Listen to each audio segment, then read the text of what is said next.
Hello guys and welcome to the Sahil Show. And today I am so pleased to say in this video my viewers are gonna learn 5 tips to learn English alone. Yes, you have heard absolutely right. Learning English alone is not that much difficult that you used to think before. So now in this video I'm going to clarify everything how I did learn English and how you are gonna learn English. So do not skip any point which I'm going to mention here in this video because you are going to get a lot of thing out of it. So let's start the video.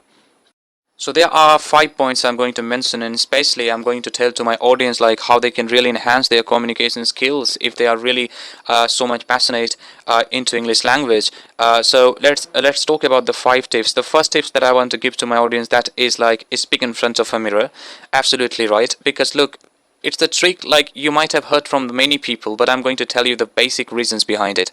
So when you are speaking in front of mirror, so the positive point is like it creates illusion. Mirror always create an illusions, and it tells you like you are talking to someone's, and especially when you're standing in front of mirror and you are getting like you are talking to somebody, it gives you a positive impact, and you really are having like positive vibes as well, that I'm not alone.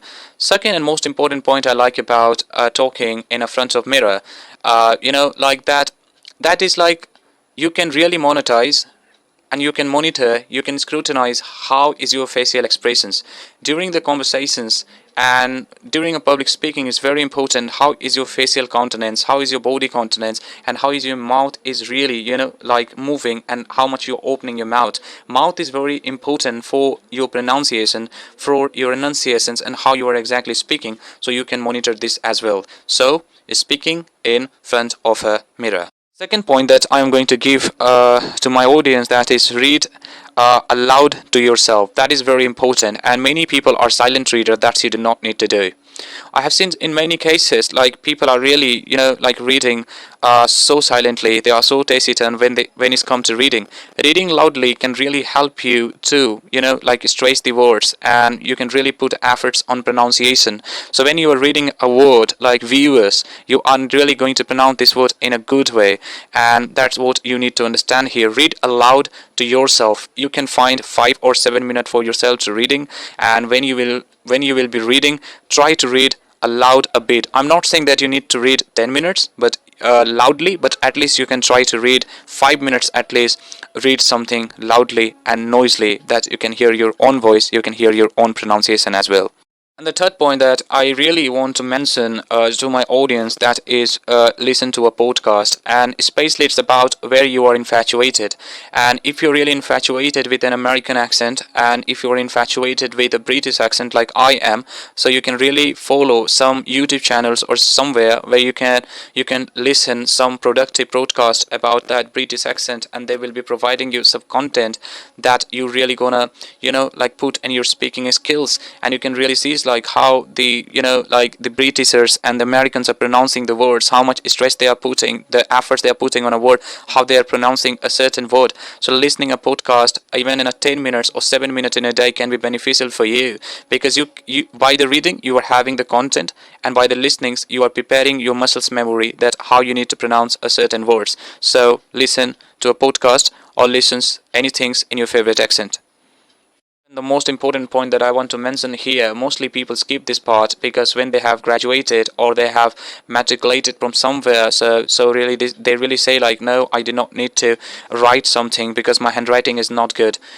Look, it's about not your handwriting to make someone understand, it's about to make you understand what's going on in your mind. So if you write something, then you can understand what kind of content you have got and you have gathered in a week by listening podcast, speaking in front of mirror, and like just reading a lot of stuff as well. So writing in the sense of what's going on in your mind, you need to encapsulate on a paper. That's what we call writing, and it will help you to understand your grammatical errors. It will help you to understand like where you need to put comma, where you need to put full stoppages, and there's many stuffs out there as well. The last tips that I really want to give my audience, which is very important, And people always try to skip this point, and they say like, this is not the things going to help me, that is recording your own voice and listen to it. And what do you mean by it? Look, like I know this is a psychological fact, like listening your own voice is a very hectic, nobody wants to do it, but you have to understand the ideology behind it. Imagine if you have read any passage from anywhere, and if you have a same recording of your native English speaker who is reading the same article, or who is reading the same stuff, so you can really you can really compare yourself with the person who is reading it. You can really compare yourself with the native speaker, how he's pronouncing the words, how he's reading that thing. So that's how you're really going to improve. So like listening your own recording is really a very beneficial, and I think it helps to many people to enhance their communication skills. It has helped me a lot, and I think it's going to help you as well. I hope you have got like the 5 golden tips how to learn English, especially when you are maverick, when you are at home, and you are really so much infatuated with this language. So without wasting your time, just go and start doing this, like the tricks and tips which I have mentioned here in this video, and you are really gonna see a massive changes in your life. So that's it today's in this video, and I hope you liked it. And I really want to say, share my channel, subscribe it, like when you really like it, and put a comment as well. Thank you very much for joining me.